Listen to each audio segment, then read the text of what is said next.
조선시대 최고의 임금하면 세종대왕을 빼놓을 수 없는데요.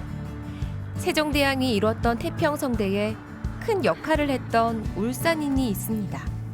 누굴까요?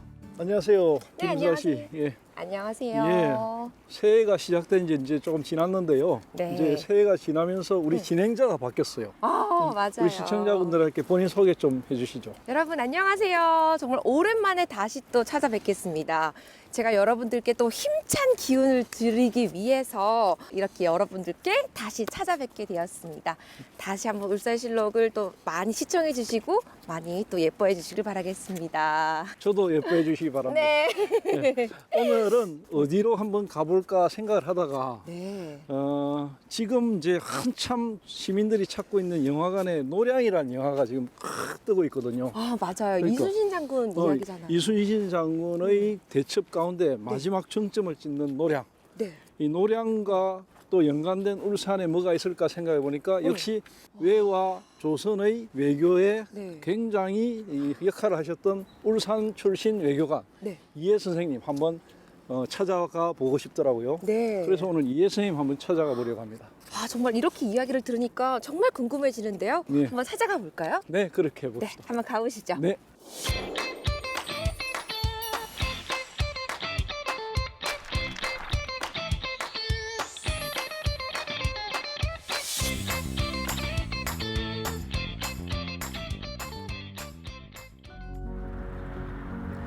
조선시대 한일 최초의 외교 협약을 체결한 외교 1등 공신 충숙공 이해 선생. 우리는 그를 얼마나 알고 있을까요? 이분이 바로 이해 선생님이군요. 네. 이분이 바로 이해 선생님, 충숙공 이해 선생님인데 네. 이분의 동상이 여기에도 있고 네. 국립외교원에도 네. 이 동상이 있습니다. 아니 그 동상이 엄청 많이 있네요. 예, 그리고 이제 그 유적비라든지 공적비 이런 거는 일본에도 대마도에도 있고 또 최근에는 네. 일본 교토에도 네. 지금 그 충숙공 이해 선생님의 그 공적비와 동상을 만들려는 움직임이 있습니다. 대단하신 분이셨나 봐요. 그렇죠. 이제 충숙공 이해 선생님은 울산에 이해로라는 도로가 있을 만큼 울산에서는 굉장히 중요한 인물이고요. 울산을 넘어서서 네. 조선, 그러니까 고려 말과 조선 초에 한일 관계의 외교의 틀을 완전히 만들어 놓으신 분이 이해 선생입니다. 특히 이해 선생님이 태어나신 것이 고려시대에 태어났거든요. 네. 고려시대에 태어나가지고 조선 초기까지 네. 쭉 활동을 하셨는데 그 당시에는 가장 시끄러웠던 게 해안 지역의 왜구거든요. 공민왕 이후에 한 500여 차례의 조선을 침범했거든. 그래서 해안 약탈을 아주 많이 했어요. 네. 특히 울산 같은 경우에는 거의 하루가 멀다 한곳 찾아와가지고 네. 노략질을 했거든요. 네. 바다가 바로 앞에 네, 있으니까. 노략질뿐만이 아니고 이제 사람도 끌고 갔고 네. 이 충숙공 이해 선생님이 7살 때 어머니가 외구에 끌려갔어요. 근데 이 이해 선생님이 어린 시절부터 얼마나 용맹이 있었으면 네. 그 나이에 엄마 찾으러 일본에 갔다니까.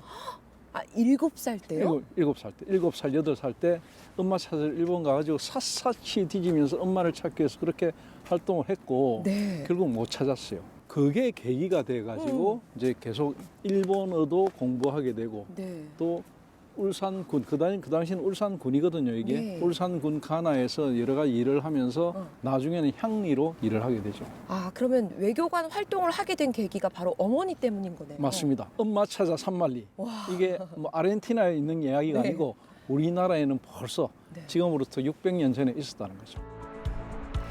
10년 넘게 공들여 만든 이 도로는 울산의 남북을 관통하는 중심 도로인데요. 뿐만 아니라 이 길은 역사적으로 이해 선생과 깊은 연관이 있습니다. 이 도로가 이제 이해로거든요. 이해로. 아, 네. 이해 선생님의 이름을 딴 이해로. 이 자리가 네. 가만히 보면은 울산의 가장 중심이에요. 이 성 안에 이제 여기가 하물산인데 북쪽으로 보면은 저기 이제 동대산, 무룡산이 네. 보이고 천마산 저쪽 줄기가 보이거든요. 이쪽 밑으로는 이제 부산 쪽이죠. 네.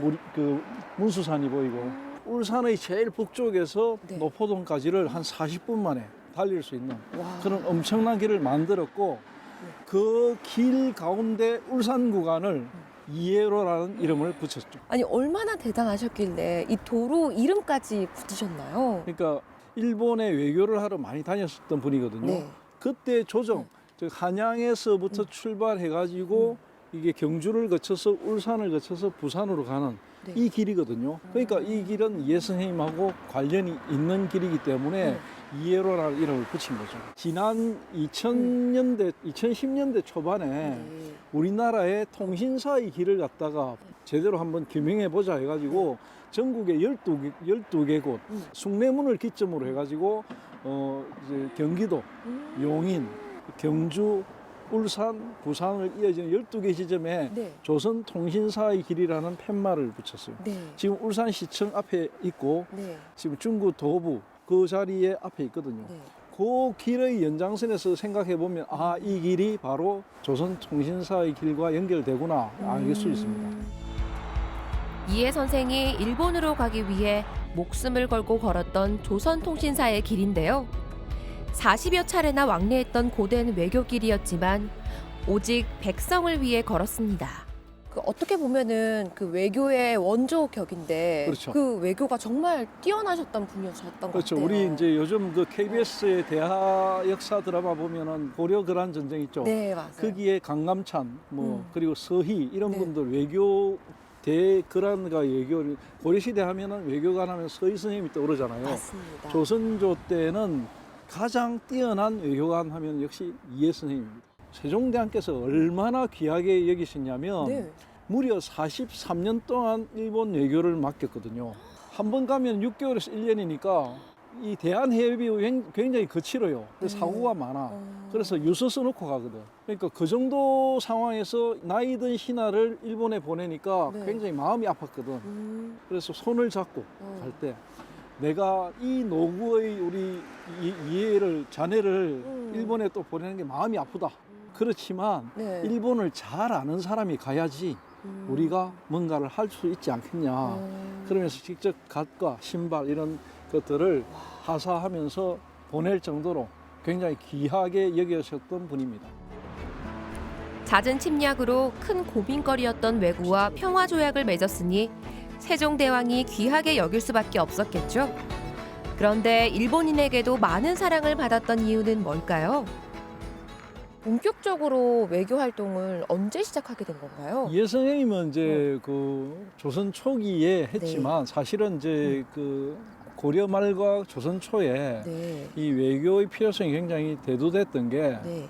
당시에 고려 말의 공민왕 때부터 해가지고 나라가 굉장히 어지러웠거든. 이 시절에 그 울산군에 군수가 이연이라는 분이 있었는데 네.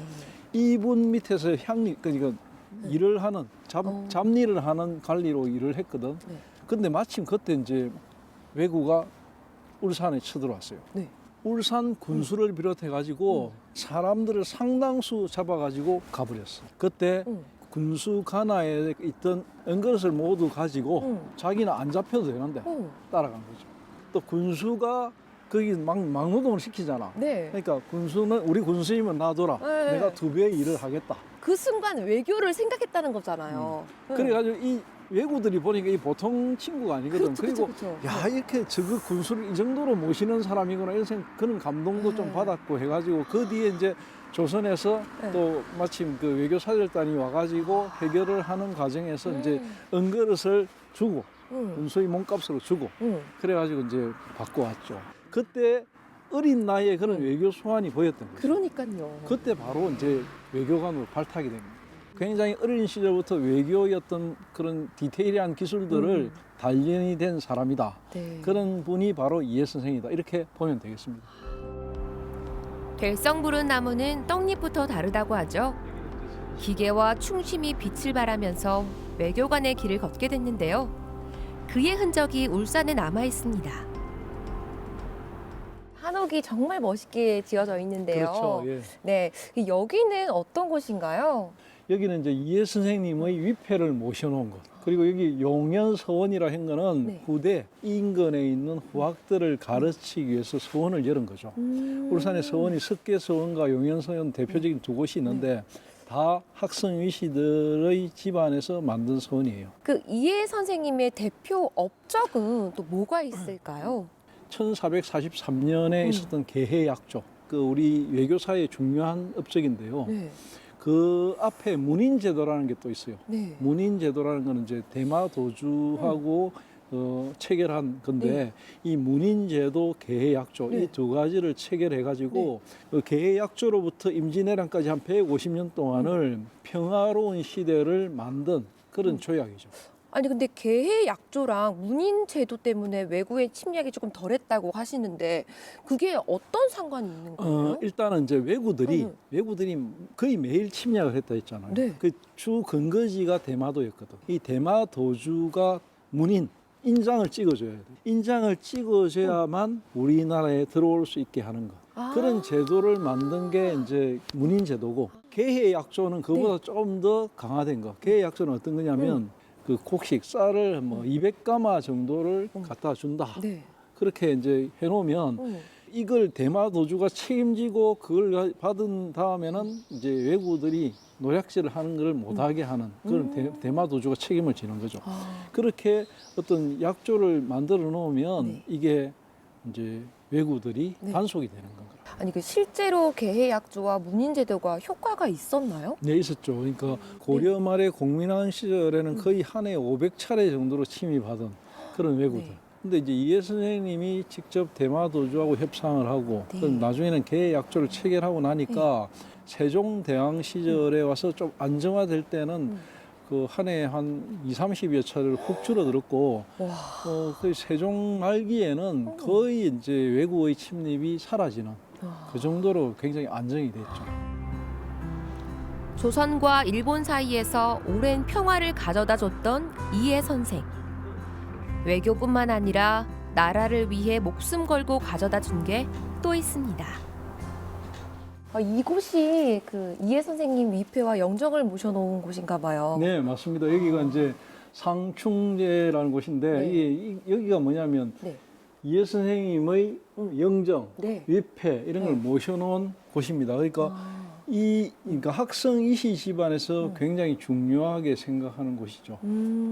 아니 직접 그 영정을 보니까 기품이 탁 넘치는 게 느껴져요. 저때 이제 1400년대에 사셨던 분이 지금 얼굴이 남아 있을 리가 없잖아요, 사진이. 그렇죠. 그러니까 어떻게 만들었을까요?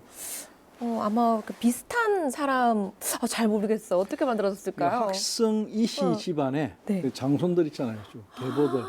이 사람들 한 10명 정도의 어머. 사진을 모아가지고 학성 이시 집안의 DNA를 그대로 맞춰가지고 만든 맞춤형 영정이다 고 보시면 됩니다. 중요한 건 네. 이제 이 여기에 모셔놓고 지금 시간이 벌써 400년이 훨씬 지났잖아요. 맞습니다. 600년이 지났죠. 600년 가까이 되는데 이 상황에서도 이렇게 이제 모시고 있다는 네. 건 굉장히 중요하고요. 그만큼 이제 이해 선생님이 굉장히 중요한 인물이라는 것이죠. 왜 그러면 중요하냐?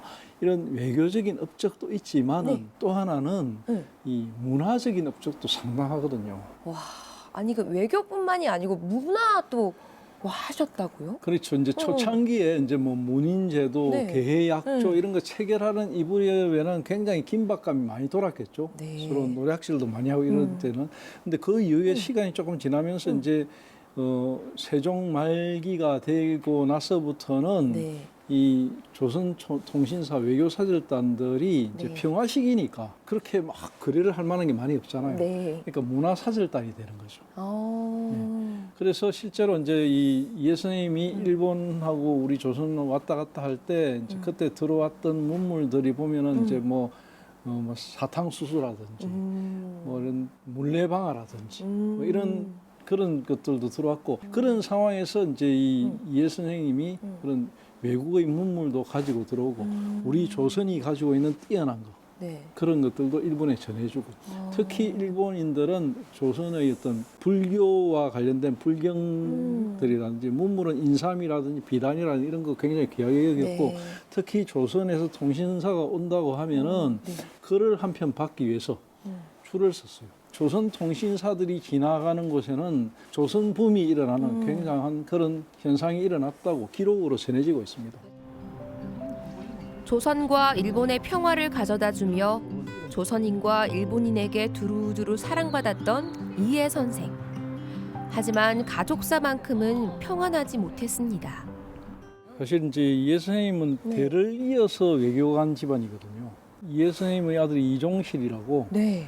이제 어릴 때부터 아버지를 따라다녔죠. 그 기록에 의하면 이종실이라는 분은 아버지보다 더 자주 일본에 왔다 갔다 할 줄 한 40여 차례 이야기 기록이 있거든요. 1459년 이 무렵일 겁니다. 그 무렵에 이제 큰 풍랑을 만나가지고 네. 배 한 100여 명 이상이 탔는데 거의 대부분이 다 바다에 제물이 돼버렸죠. 그때 이제 젊은 나이에 그렇게 네. 그 목숨을 잃었습니다. 그런 아픈 이야기가 이 학성이 씨, 이해 네. 선생님 집안에 내려옵니다. 그래서 이제 이 학성이 씨 집안에서도 네. 이종실 이분을 다 좀 재평가하려는 그런 움직임 이런 것들을 지금 하고 있는 걸로 알고 있습니다. 우리 충숙공 이해 선생님, 울산실록에 어떻게 기록하면 좋을까요? 이해 선생님의 예교는 뭐냐면 상대를 제대로 알고 우리를 또 제대로 알면서 서로의 어떤 이해관계를 맞춰가는 예교거든요. 흔히 말해서 실리 예교의 표본이 됐던 분. 그런 부분이 울산인이었고 그분의 어떤 정신이 남아있다는 것. 그걸 우리가 잘 기억하고 기록해야 할 것 같습니다. 그 실리 외교의 표본이었던 이해 선생님, 그 정신을 저희가 잘 기억해야 되겠습니다. 그렇습니다. 네. 일본과 평화를 유지하는 데 혁혁한 공을 세웠던 조선 최고의 외교관 이해 선생. 자랑스러운 울산인입니다.